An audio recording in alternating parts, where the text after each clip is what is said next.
not speak any español, but we have a beautiful co-host here. Lily Ortega is with us today, and she will be translating this in Spanish. Thank you, Lily, for being here.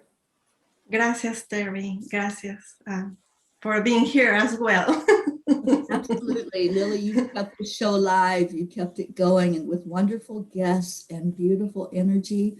And I so appreciate you. I'm going to be calling in the angels, but before I do, we do have a guest with us today. Lily, would you like to share who's with us? Sure.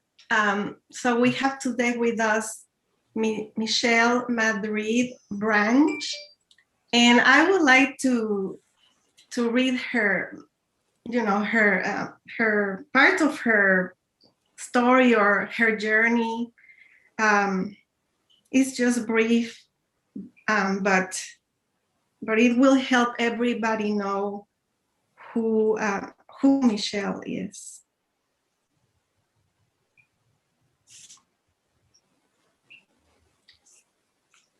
Michelle Madrid Branch is no stranger to rejection.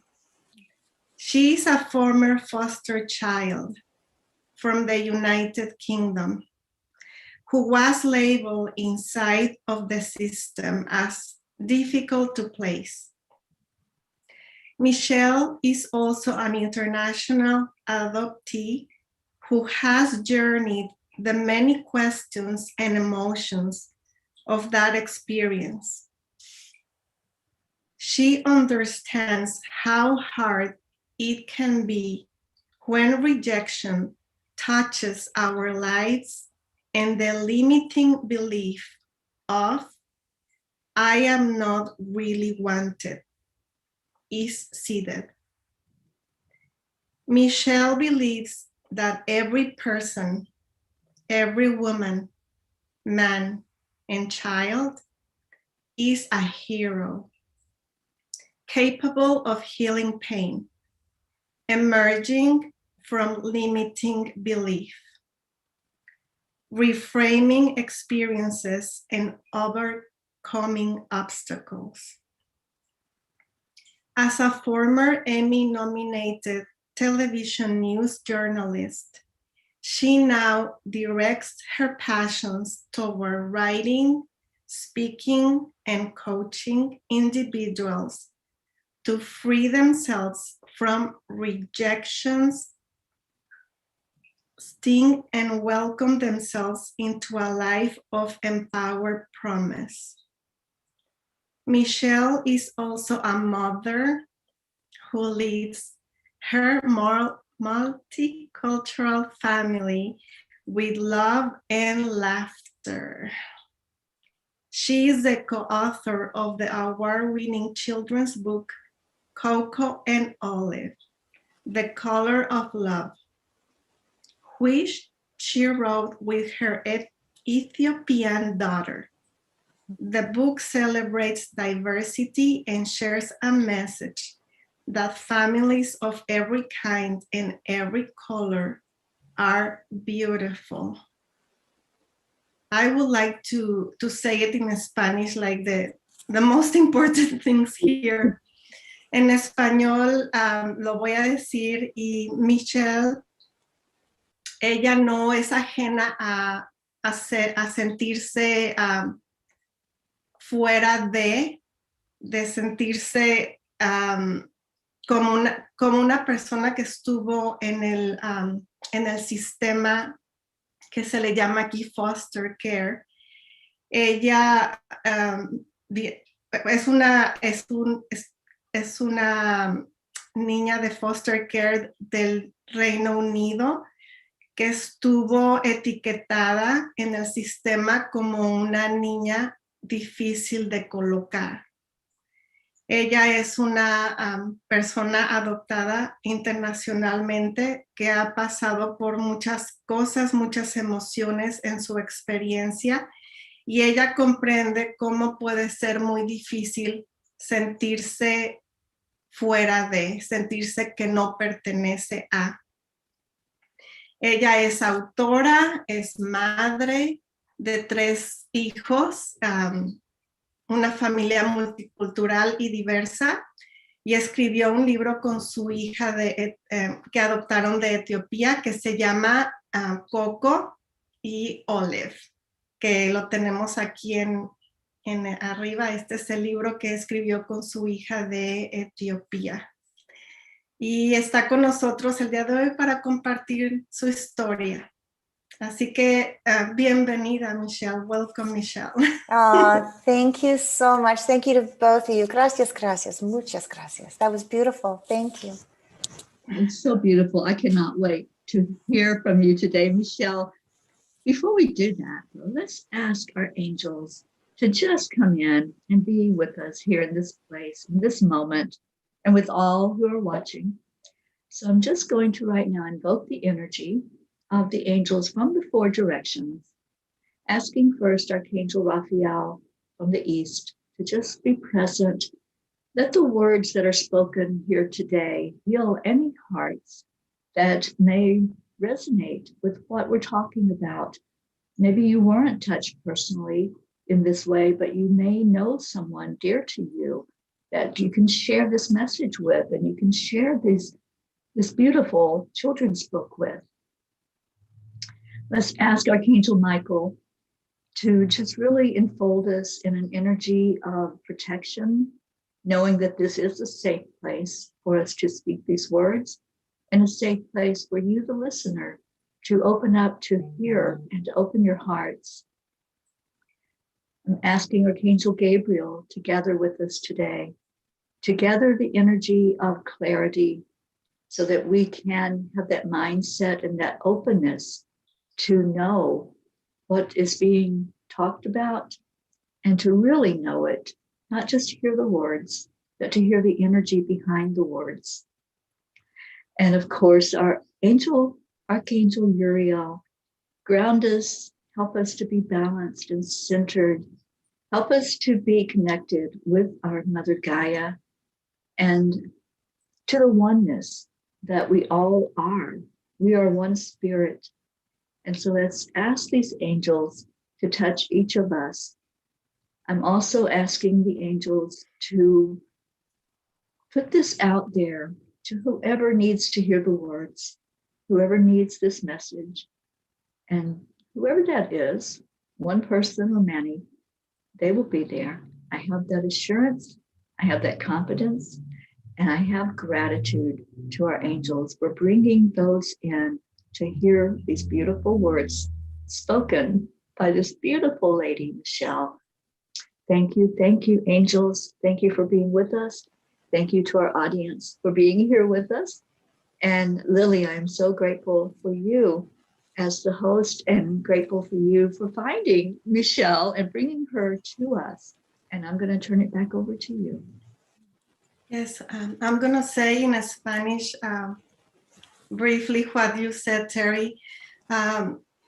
Hicimos una oración para llamar a los arcángeles, al arcángel Miguel, al arcángel Rafael, al arcángel Gabriel y al arcángel Uriel, para que se unan con nosotros el día de hoy, para que este mensaje llegue a las personas que tenga que llegar y que la energía que hay detrás de nuestras palabras trascienda y llegue a los corazones de muchas personas. Gracias.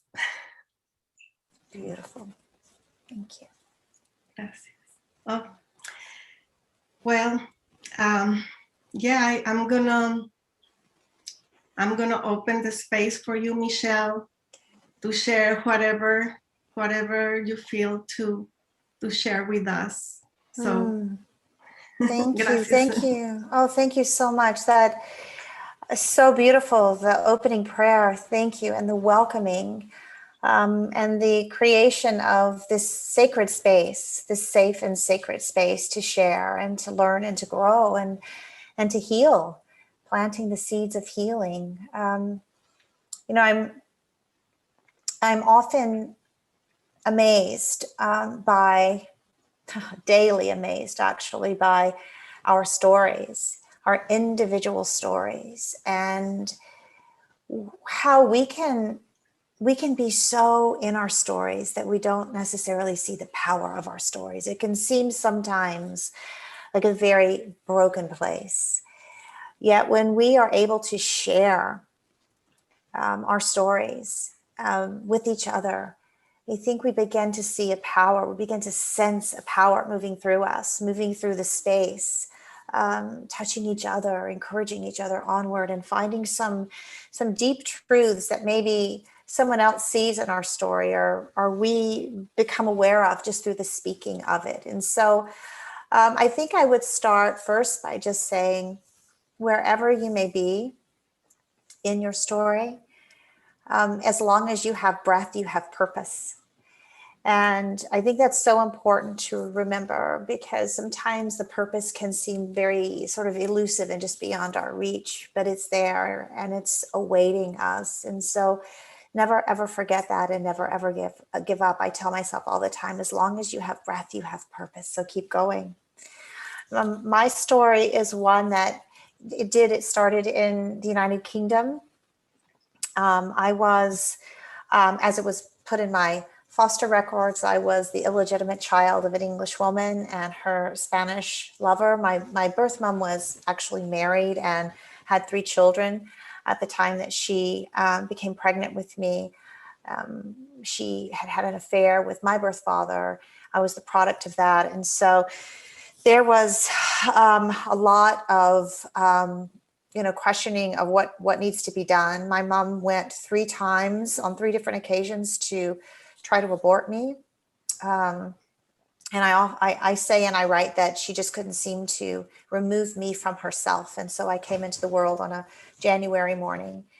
Yet my mom knew that she wouldn't be able to raise me. And that, as she put it, this child would always be a bone of contention between she and her husband, and a reminder of her infidelity. So they made plans to secret me away into foster care. My birth father was not ready, or did not intend to be a father in the sense of raising me. And so I was placed into foster care.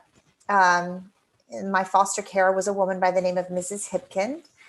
And it's written in my foster records that when my mother took me to the foster home, she did take me herself, and she dropped me off. It was cold and chaotic on that day. And her, Mrs. Hipkins' chimney wasn't working. And so there were workers sort of scurrying about trying to fix the chimney because it was really cold outside.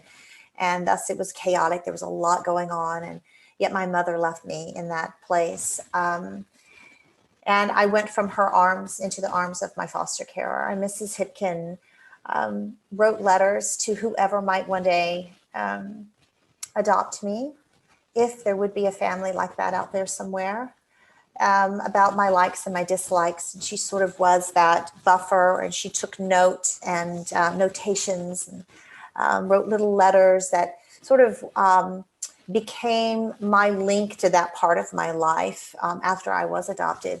But social workers did not hold high hopes that I would find a family. They did mark me as difficult to place in foster care. One of the quotes in my foster records says that I was a strange-looking child, dark and thin, with a very pointed chin, and took after my birth father, the Spaniard, as they wrote. There was not a lot of hope that I would find a family because of my more, as they put it, I was an ethnic-looking child, and combined with this history that I had of an affair, being the product of this affair. And so they thought that, I might be a child just raised in foster care. But my family, adoptive family, had been living in Taiwan. My mother and my father had 2 sons, and they were keen on bringing a daughter into their family. And so when they arrived to live in the UK, they continued the process, and we were brought together. And so that's how my adoption took place. I can tell you that we lived in Europe for a bit more after I was adopted, and then we came to the States. And I often tell people who have questions about the experience of being adopted, being a child who was removed in foster care, adopted from foster care, that a lot of people want to think that when an adoption is finalized, that's it. And my adoptive mother used to say, we've we adopted you. Just keep, look forward. Don't look back. Just be grateful. But we miss the piece of the loss. Adoption is rooted in loss. Something had to come apart before something else could come together. A family had to come apart before another one could be forged. And so I think growing up for me, it was, the constant questioning in my head of my identity. I didn't look like anyone in my adoptive family. I had been named Julia Dawn upon my birth. My name was changed to Michelle. So the questions of, well, what happened to Julia Dawn? Where did she go? She's not quite alive, but she hasn't quite gone away completely inside of me. And I didn't know where to place that person. And the grief, there was grieving that I think I held in for a very, very, very long time. And not understanding where to place that grief caused me a lot of suffering and pain growing up, and some self-sabotage and shame and blame. And so it has been a process of discovery, of self-love, of learning how to shift limiting beliefs into limitless truths, and seeing myself in a different light, being willing to call out the pain for what it is. What is the wound? Well, the wound for me was abandonment. I was petrified of being rejected.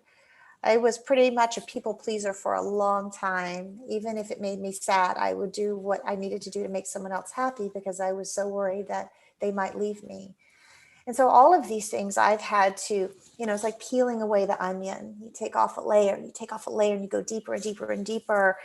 And it's hard work, but it's worthy work.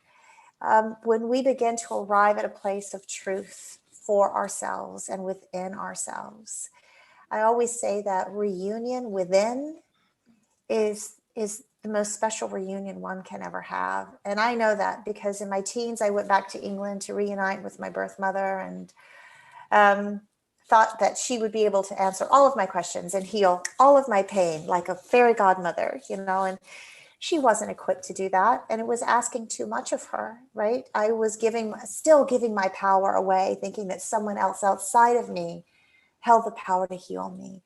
And what I realized more and more as I stepped into this path of healing as a person of adoption, as a kid who was in foster care, that I really had to do the work of healing myself and to reclaim a sense of who I was. And it's been a beautiful journey, opening myself up for divine intervention, which has happened along the path time after time after time.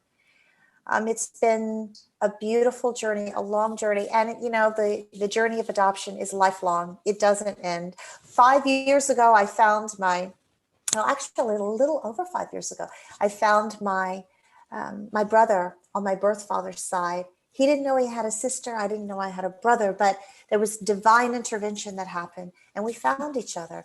And there were a lot of truths that came through my brother Andre. We met in Spain, and it was a profound and poignant reunion. I learned a lot about my father, and there was a lot of healing that took place. So I think, that the ability to be open along this journey of life, whether you're adopted or not, and understanding that the pain is there, but there's promise in the pain, there's miracle in the mess. We have to let it be so. We have to allow it to be so and to unfold. Those moments when we think we are unraveling at the seams, we may just be unfolding into our dreams. And so we hold on to that promise. Yes. Wow. I feel, Michelle, I want to translate, but I just want to continue to hear you talking. Anyway, yeah. I'm sorry I rattled on there. No. Wow. Yeah, I'm thinking it will be good to have the subtitles so we can continue hearing more and more. But I'm gonna pause a little bit. For translation. Of course.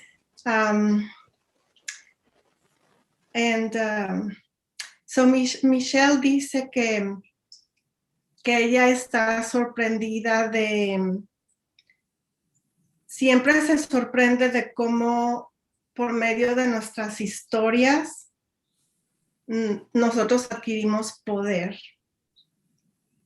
Que cuando nosotros compartimos nuestra historia, empezamos a ver el poder que cada uno de nosotros tenemos.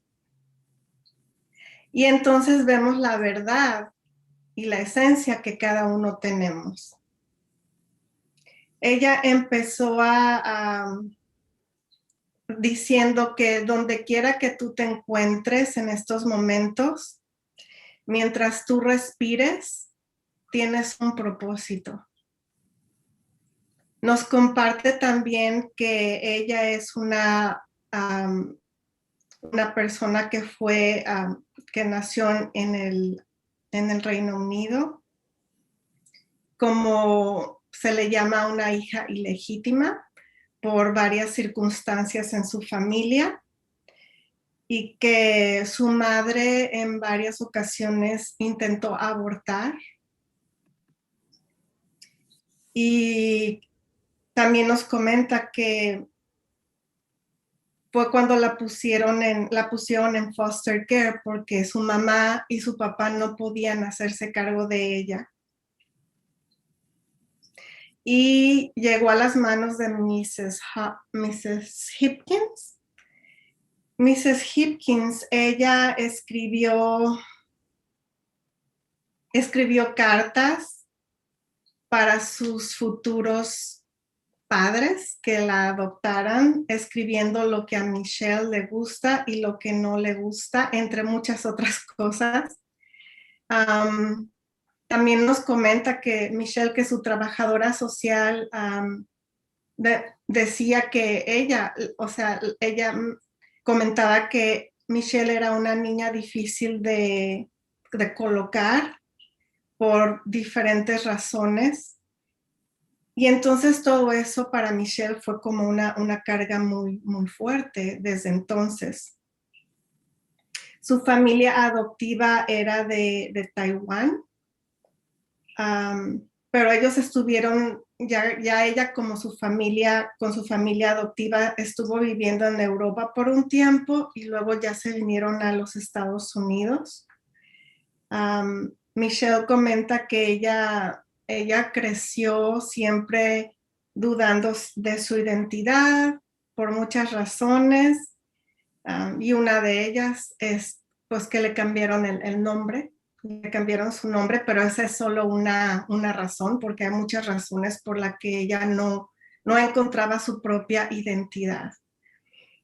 Pasó por muchos sentimientos de pérdida, de culpa, de vergüenza en el proceso. Y también nos comenta que trabajó mucho con su amor propio, con cambiando sus creencias limitadas. Tenemos creencias limitadas que todos tenemos, y sus sentimientos de abandono que fueron muy fuertes. Y ella siempre intenta encontrar la parte buena o el aprendizaje de todo lo que ha vivido. Okay, Michelle, adelante. Do you understand some of the things that I'm saying? Because I know you. Now, would you be able to say it in Spanish? Not like you, no. Oh, okay. Because I do remember that you mentioned like something about like going to Spain or living in Spain or something. So I thought, oh, maybe she understands Spanish. I do. I understand. And I speak, we lived in Spain on 2 different occasions, in southern Spain and Andalusia, my family and I, my husband and my children, and also in Barcelona. But I'm going to let you are fabulous. I'll stick to English. It's been 8 years. Yes, that's fine. So continue, please, with your story.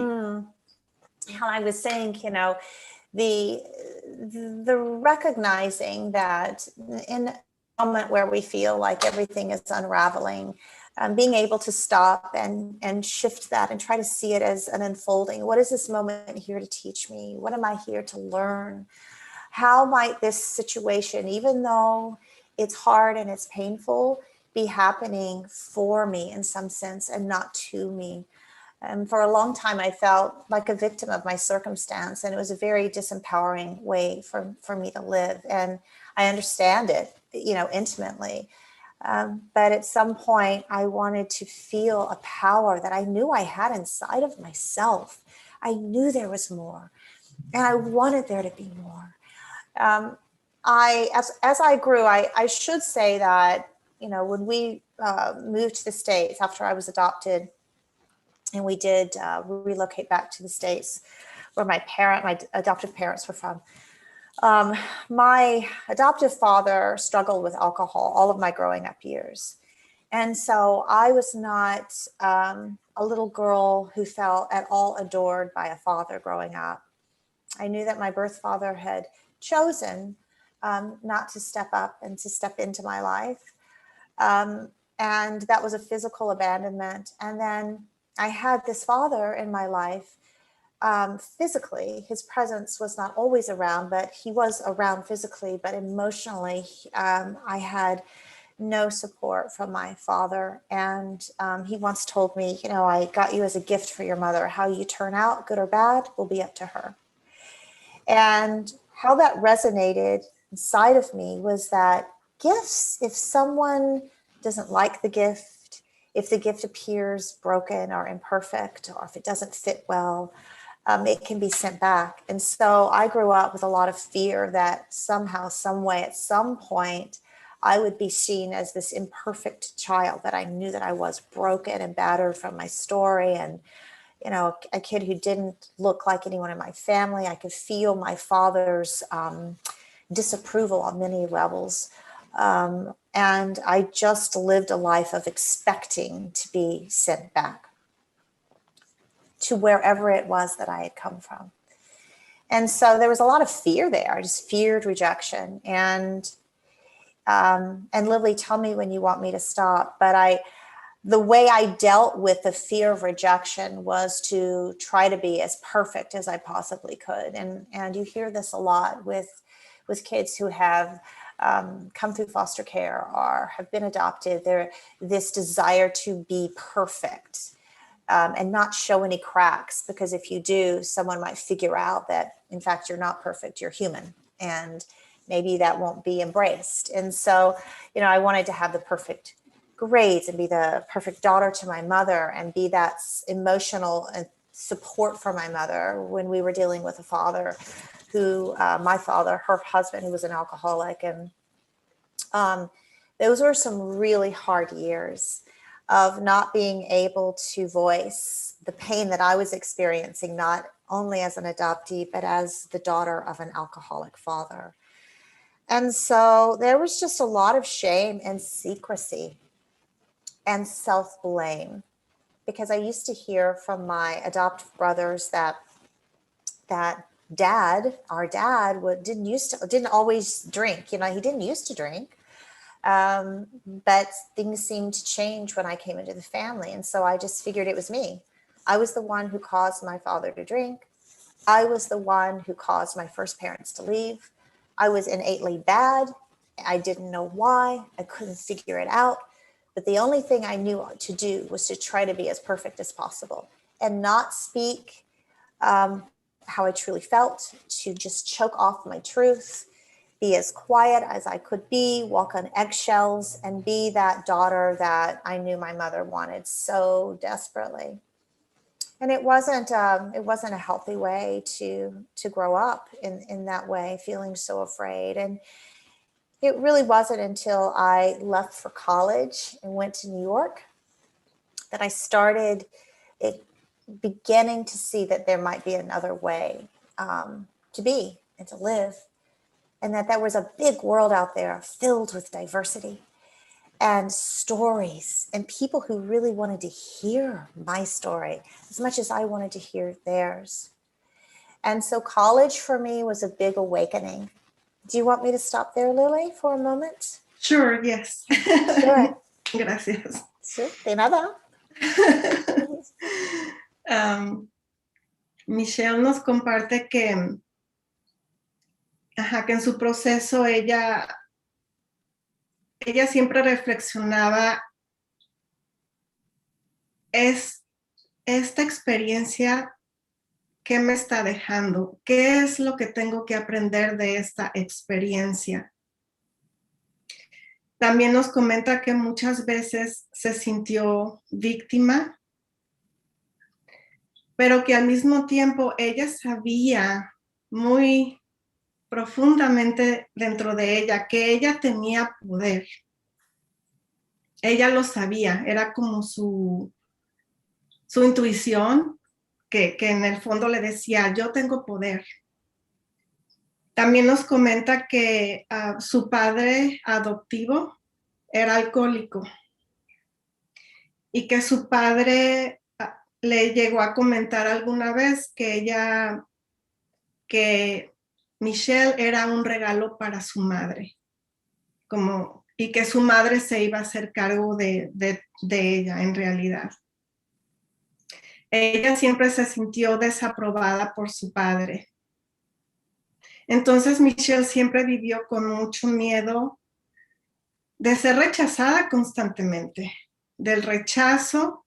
Ella siempre quería ser perfecta, quería que nada fallara porque tenía miedo a ser rechazada nuevamente. Entonces ella nunca expresó su voz, nunca alzó su voz. Y como comentó que muchas veces se llegó a sentir hasta culpable de que su padre fuera alcohólico por ella. Ella, muchas de las cosas que pasaron en su familia, llegó a pensar que era la culpa, la tenía ella. Y entonces se silenció, era callada y no hablaba. Y no fue hasta que se fue a la universidad a Nueva York cuando su vida empezó a cambiar y donde ella empezó a ver mucha diversidad y empezó a escuchar muchas historias, distintas historias. Entonces su mundo empezó a cambiar cuando se fue a vivir a Nueva York a estudiar la universidad. Gracias, Lenny. Thank you. You mentioned, I heard you talking about perfection, and I just want to stress to those listening that, you know, if you're inclined toward this impossible place of perfection, right? It just, the reminder that perfection doesn't exist. It's within the imperfections where we find our strength and our true beauty and what we're here to offer the world. And so please remember, if you feel like you have to be perfect, that there is no such thing. You are imperfect. We are all imperfect. And there the beauty lies. Our stories are imperfect. And there is where the power lies. So trust in that. Really trust in that and lean into that. When I was in college, I took a course, and it was on African-American female writers. And my professor was a woman by the name of Dr. Warby, and she was a champion for women.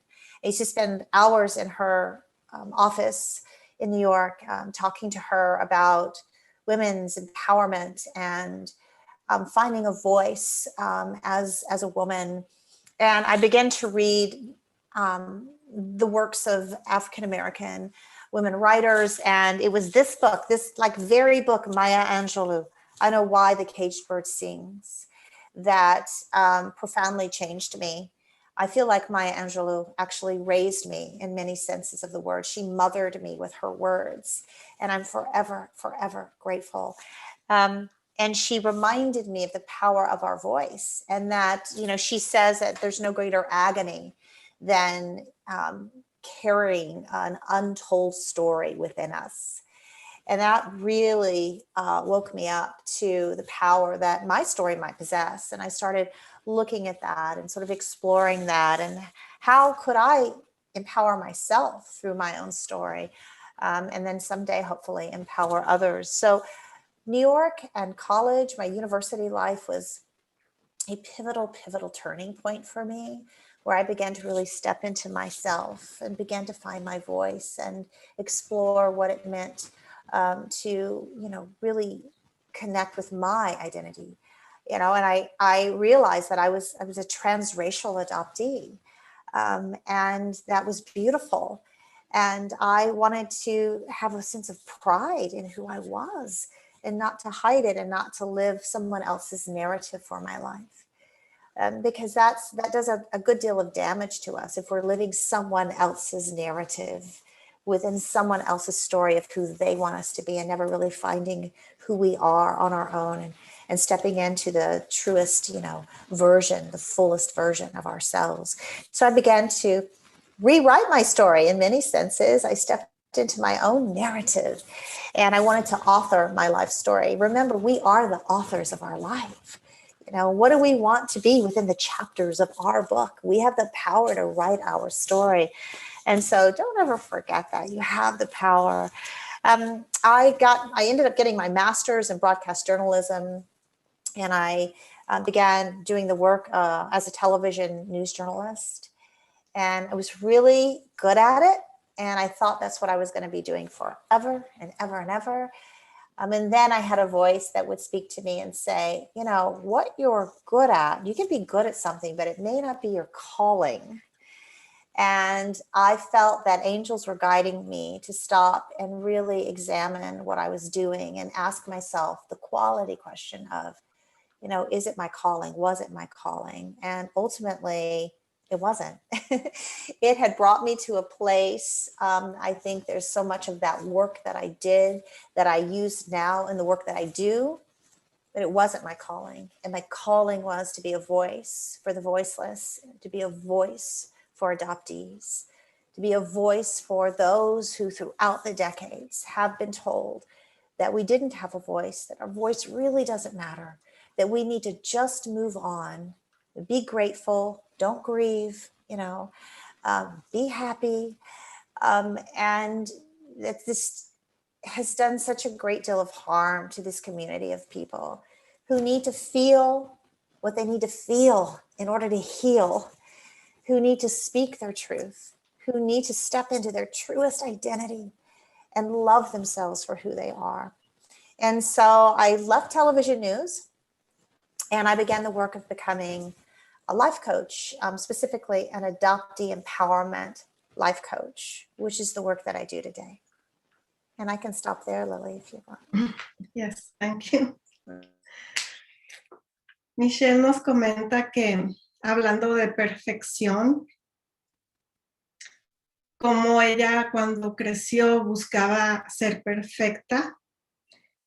Ahora que entiende las cosas de manera diferente, ella nos dice que es lo contrario, que es por medio de nuestra imperfección que vamos a encontrar nuestra verdadera belleza, nuestra esencia. También nos comenta que cuando estuvo en la universidad empezó a conocer y aprender acerca de escritoras femeninas afroamericanas. Empezó a aprender del empoderamiento de la mujer. Y una persona que le inspiró mucho fue Maya Angelou, donde ella recuerda una frase que ella dijo, que no hay mayor agonía de cuando no nos permitimos decir nuestra propia historia. Fue entonces cuando Michelle empezó a conectarse mucho más con su identidad. Ella es una persona que fue adoptada, como se le llama, transracial. Michelle, could you, there are people who don't know what is a transracial, what do you mean with that? More than one race. We refer to transracial adoptees as they could be African American and Caucasian. Mm-hmm. They could be in my particular journey. My birth mother is English, she's Caucasian, but my birth father was Spanish and also South Asian. And so it's a beautiful mix. It's a mix. Yes, it's actually really beautiful to have all that mix of different ethnicities. Okay. Entonces nos dice Michelle que sí, que la transracial se refiere a diferentes orígenes, de diferentes mezclas, de diferentes etnias y culturas, ¿no? Es una mezcla muy bonita. Y fue entonces cuando ella empezó a encontrar en realidad la belleza de lo que es ser una persona adoptada transracial. Michelle nos recuerda que tenemos poder, recuerden que tienen poder, que siempre va a estar ahí con ustedes, nada más hace falta como que conectarnos con eso y recordar que siempre vamos a tener poder y sobrepasar los obstáculos. También nos comenta que ella en su camino estaba haciendo noticias, televisión, este medio, y que se preguntó, bueno, esto me gusta, pero ¿será en realidad mi llamado? O como mucha gente diría, mi propósito. Entonces, ella empezó a reflexionar y probablemente a seguir su intuición o como le llama, pues, a una cuestión divina. Empezó a darse cuenta que lo que le gustaba era más bien hacer algo para ayudar a los demás, para que alcen su voz, para que encuentren su poder, para que a esas personas que tienen miedo de expresarse, de decir su historia, de decir su narrativa de vida. Entonces empezó ella a darse cuenta que ese era su llamado, que lo que ella quiere es ayudar a esas personas que sienten que no pueden hablar, que no tienen la voz para hablar por muchas razones. Entonces fue cuando ella se convirtió en lo que se le llama life coach, que es coach de vida.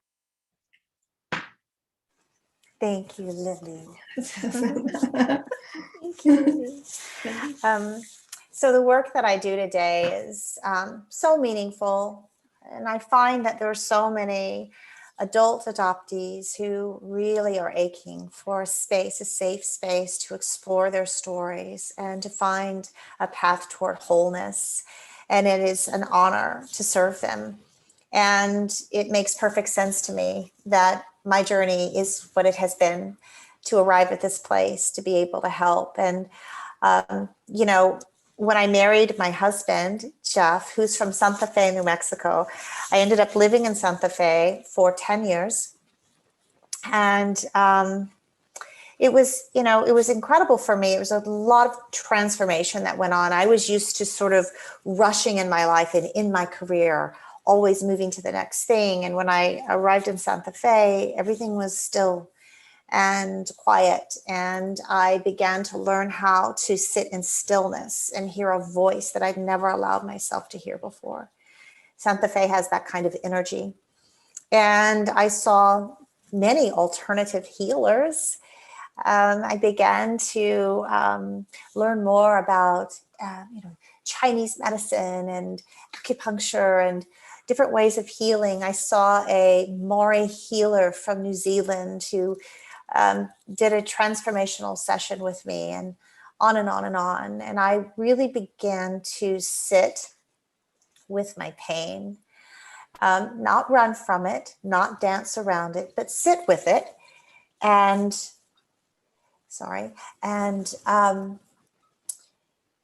find a place of strength as I looked at the wounds that were there, that were causing me a suffering. And I knew I didn't want to live like that anymore. And so Santa Fe offered me a beautiful space to begin that journey, that path of healing. And it's also where we started building our family. And our first child, my first son, was biological. I birthed him in that way. And then in the expansion of our family, I also have 2 older stepdaughters. So I was a stepmother, and then a new mom to our little boy. And then my husband and I embarked on the journey of international adoption. And we adopted our son, Ian Victor Sergei Maivitya, from Russia.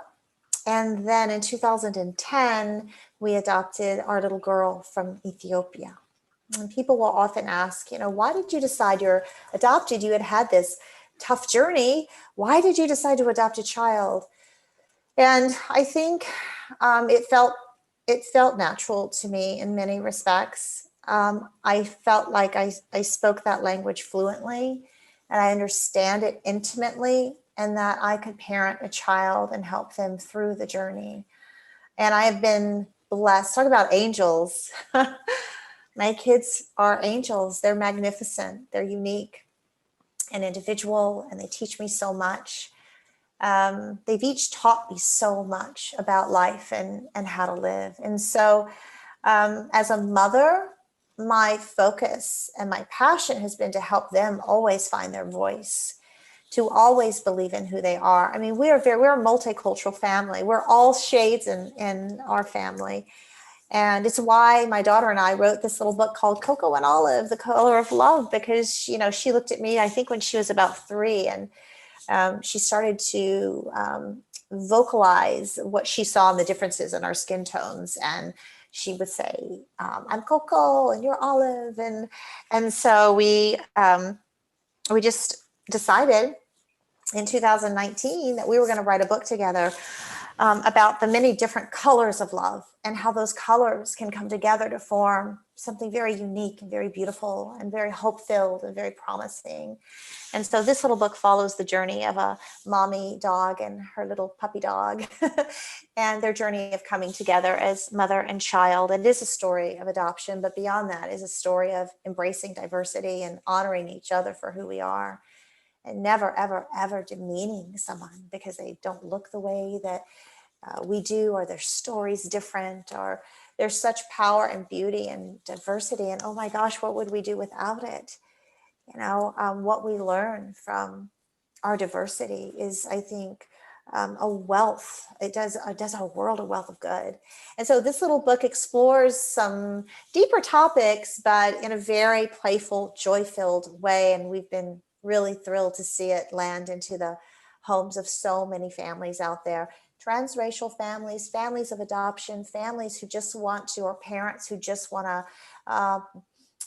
open up the topic of diversity and inclusion with their children. And so I just think it's a worthy topic, and one we must have.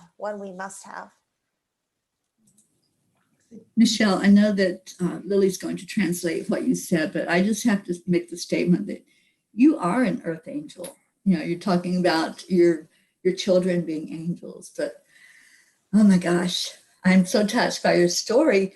And I want to read the comment from one of our listeners. Jean says, your family is a mini example of what our world should be. And thank you. And so true. Just that acceptance and that love and that unconditional, I love you no matter what color you are, what nationality, what language you speak. Yeah. So thank you. Thank you. I've got tears in my eyes. Thank you, Jean, for saying that. Adoption is, I'm not saying that it's not complicated, right? There are feelings and questions and hurts and so many things, joys and triumphs and tears and laughter, all of those things to explore. And when we're parenting a child of adoption, or if we have experienced being adopted ourselves, but I believe arms open wide embrace is what we all need in this world. And certainly we have been through a tough time where we have been forced to be isolated, because of COVID, et cetera. And it's painful because we're wired for relationship as human beings. And I think that the more we can lean in and accept each other and really want to hear each other and really want to be curious about each other's stories and what is there to learn here. There's a friend of mine who was like one of the great thinkers of the world. He once said to me, there's no coincidence that store and story are one letter different. Because when we share our story with a Y, it changes the way we store information in our minds and our hearts and our souls. So we must share the story of our lives in order to, I think, evolve and help people store information in a new, bold, healing, beautiful way. And yes, you know, adoption can be part of that, I think, evolution as we look at families, multicultural, transracial families, and really embrace them. And they deserve being embraced. They have much to teach us about acceptance. So thank you for saying that. Thank you, Jean. Thank you. I was taking the opportunity to share because I haven't to share the program. Okay. Michelle nos comenta que cómo con su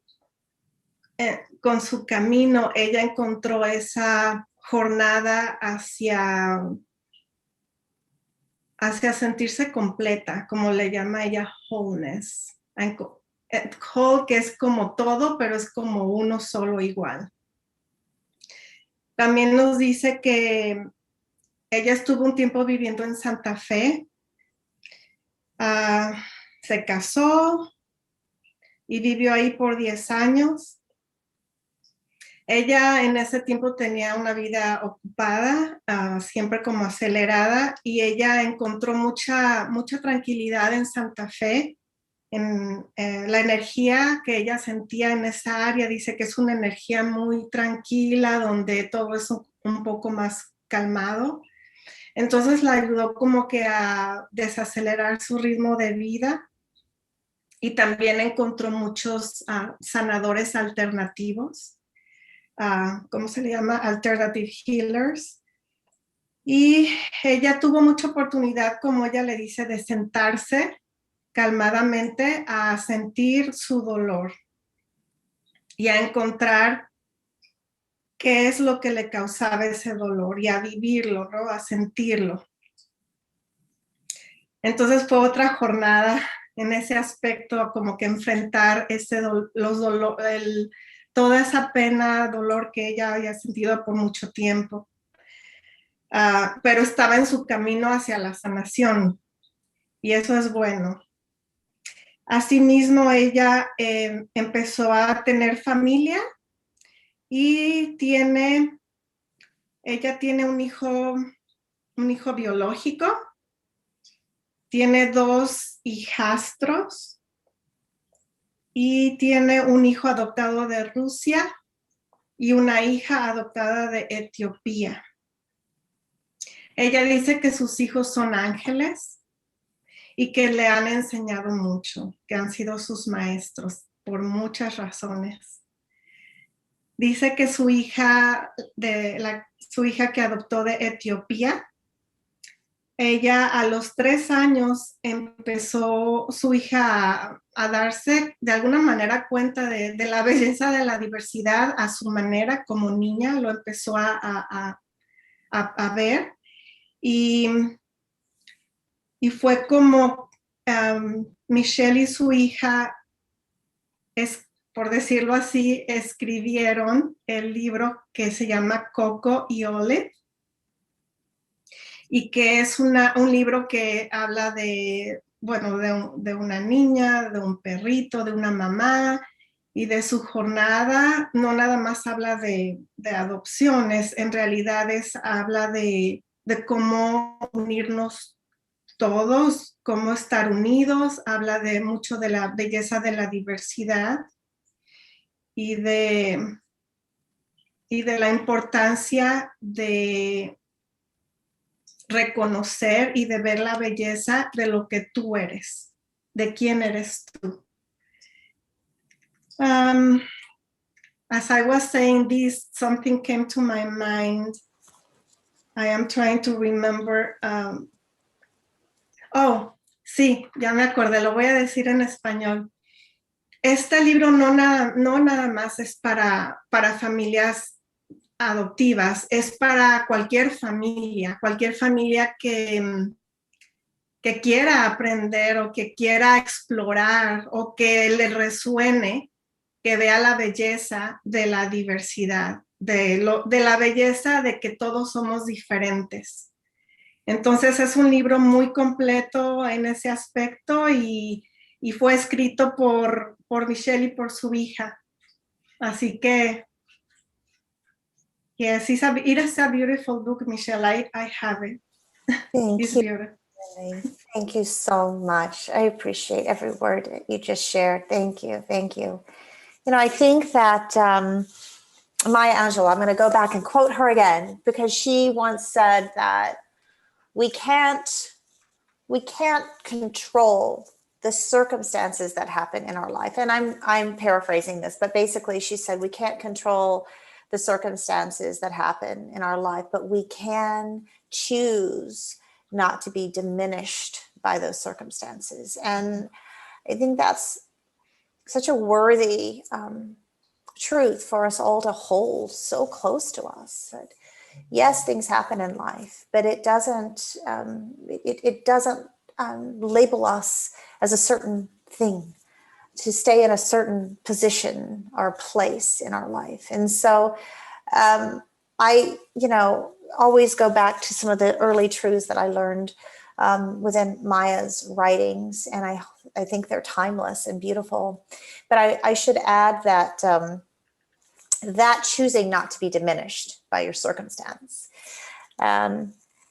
it really came to life for me when I was in Ethiopia. I'll share this really quick story, but when I was in Ethiopia adopting my daughter, I was standing in Addis Ababa, and a caretaker had placed her into my arms for the first time, and the orphanage director came in, and we were talking about the name that she had been given by the stranger who found her abandoned on the streets of southern Ethiopia.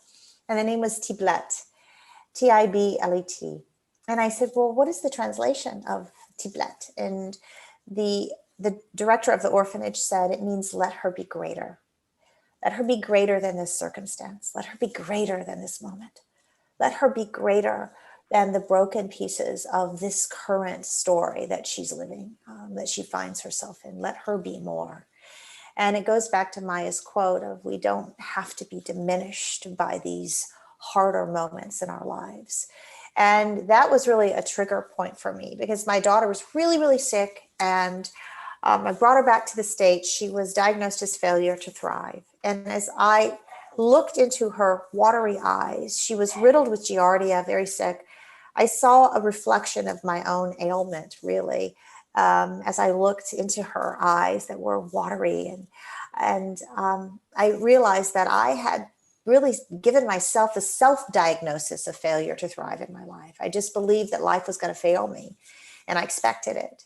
And it was, as I healed her little body, as I worked to rid the giardia, as she began to thrive and grow, I began to really heal myself. As she was healing physically, I was healing spiritually and emotionally, and more and more and more and more and more. And yes, every day is a journey of healing and growing and sharing. And that's why we're gathered here in this moment, to share, to learn, and to grow. And I'm so grateful. I'm so grateful. Okay, Michelle. Michelle nos dice que otra de las frases de Maya Angelou que se le queda muy grabada es que no podemos controlar nuestras circunstancias, pero sí podemos decidir no sentirnos menos por esas circunstancias. Y nos habla de cómo su hija, que el nombre que tenía en Etiopía era Tiblet, significa permítele ser grande o grandiosa.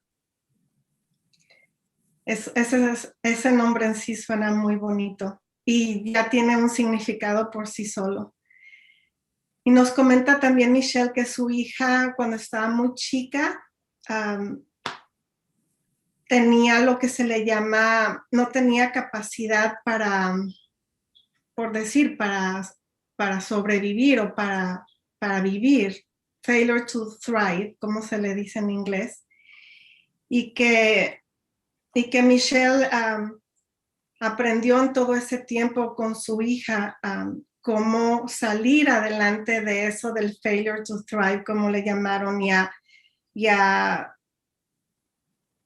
y su hija fue sanándose con el tiempo. So your daughter, after the failure to thrive, she started thriving, right? Like it was actually, that's what happened with her. She started thriving. Yes, mm-hmm. And growing and healing. And it was happening before my eyes, and it was beautiful. It was so beautiful. Mm-hmm. And so I began to see the power that I possess to heal and begin to thrive in my own life as well. And I, everything I think I had been doing, even my television news career, was about survival. Because if I could be on the #1 show, and if it was perfect, and, I had this career, then I would be valued, and I would be included, and I would be wanted. So I look back at that time in my life, and I was doing no harm as a television news journalist. I mean, I was doing good work, but it was about survival. It really was. And that's not to diminish that time in my life, but it really was fueled by a need to survive. Whereas I realize now, looking back, that all I really wanted was to know what it felt like to thrive. And that if I could begin to thrive and trust in a power greater than myself, that all of that fear of rejection and those thoughts of being unworthy, unwanted, never enough, might go away. And what would that be like? What if I woke up every morning happy? What if I woke up every morning grateful? What if I woke up every morning truly believing that there were angels all around me? And that's the way I live my life today. And I believe, where focus goes, energy flows. So if I'm focused on being unwanted, that's the energy I'm going to create around me. But if I focus on being wanted, if I focus on being enough, if I focus on being of value, there's an energy created there. And I say that because I have, been practicing this for years now, and it has yet to fail me. So where focus goes, energy flows. We must be careful of what we're focusing on. Those are the thoughts that we're thinking, the words that we're using. What is our focus? What are we taking in on a daily basis? Via the television or what have you. What are we feeding into our bodies, our minds, our spirits? Make sure it's healthy and whole. Make sure it's the stuff that helps you to thrive. That's what I'm saying. You are just so amazing. And even as I've been listening to you this hour, my angels are telling me I really do have to get down there to meet you. There's no accident or coincidence. The angels place me exactly where I need to be on this piece on Earth tour. And I really do feel like we need to sit together, because I just want like more and more and more of what you have to share. And so it's unfortunate that this is an hour program, because I think we could just sit and listen to your wisdom, your insights, and your beautiful compassion and love. We could all just use so much more of that in our lives. I just want to personally thank you for being here.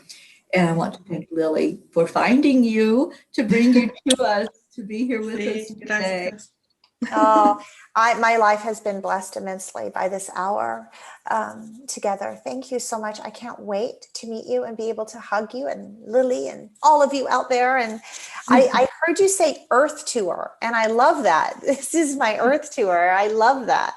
It's the Peace on Earth Tour. Yes. It's been going on since September of last year. Love and I've gone coast to coast. I'm currently here in California, very close to where you are. So we will definitely get together and make a scheduled date so that we can meet each other eyeball to eyeball and hug to hug, heart to heart. So I can't wait to do that. I am right there with you. Thank you. I can't wait. I look forward to it. And so it will be. And so it will be. It is so. Yeah, no, it's beautiful like how this unfolded, and Thank you. yeah, the synchronicities that Teri, our audience, they don't know this Teri that, yeah, well, they know that you are in California because I have shared this with our audience, but they don't know that you are close to her, Michelle. So this has been a beautiful synchronicity today, and now Michelle and Teri are going to get together to talk more. Yes, yes. Great. Thank you. Thank you, Lily. Thank you so much. Gracias a ti, gracias por todo lo que has compartido hoy. Como dice Teri, hay mucho que hablar. There is so much, like we could keep hearing you talk for a long time because there is so much to share. But whatever you shared today, was very meaningful and got our audience captivated. So maybe there will be a second part sometime or through Teri, who knows, I would love that. Anytime. I was just thinking, I would love to have you as a guest on my Gratitude Happy Hour. You just do gratitude and love, and I want to spend more time with you, definitely. Oh, I would love that. Thank you so much. I'd be honored. Thank you so much. Many of the things that you said, Michelle, are things that Teri shares in her morning program. You are just repeating because she has shared those things too in her morning show. So she shares that every day, wake up and be happy, and your words are powerful, and how you feed your body, and all those things she shares. So I hear you talking, and because I know what Teri shares, I am like, okay. It's so true. It's just so true. And it's that has been, just so transformational in my life. And it really is true. So I thank all of the teachers that I've learned from, and Teri, the work that you're doing, it's so needed and so important. So thank you for your heart and your talent, and Lily, the same, for your heart and your talent. And everyone out there, please know you can reach out to me anytime and ask a question or anything. I'm here for you. My heart is open. My door is open wide.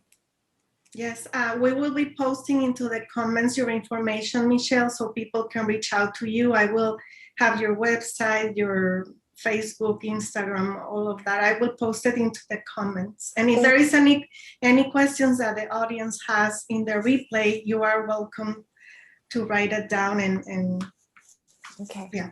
And Lily, can you also post a link to the book so that people can purchase that? I saw Jean said she's definitely going to get the book for her grandchildren. Sure. Thank you, Jean. Yes, you'll find it on Amazon. So thank you for posting that link. Thank you, Jean. I will. Yes, sure, I will. Ok, bueno, muchas gracias a la audiencia que nos ha visto en vivo, a la audiencia que va a ver la grabación, y gracias, Michelle, por haber estado aquí con nosotros hoy. Gracias, Teri. I'm happy that you were able to join us today, and many more things to come. Gracias. Gracias a todos. Thank you, everybody. Mucho amor. Nos vemos la próxima semana. See you next week, the audience. That's right. And namaste, y'all. Namaste, y'all. Bye-bye. Bye, everybody.